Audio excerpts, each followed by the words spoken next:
Штипската локална самоуправа од Министерството за финансии бара ослободување од наталожените камати за кредитот кој пред 20 години издаден на јавното предпријатие ИСАР.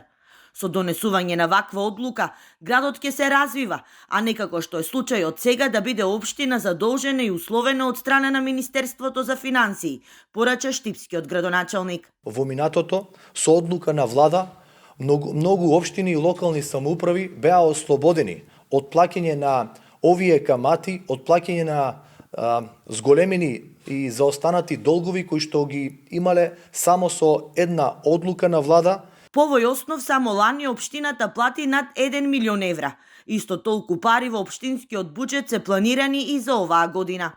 Доколку не бевме приморани како општина да ги враќаме овие камати наталожени со години, сигурно дека овие финансиски издатоци граѓаните ќе можеа да ги видат во непосредни капитални проекти. Во моментот долгот на јавното предпријатие ИСАР е 4 милиони евра.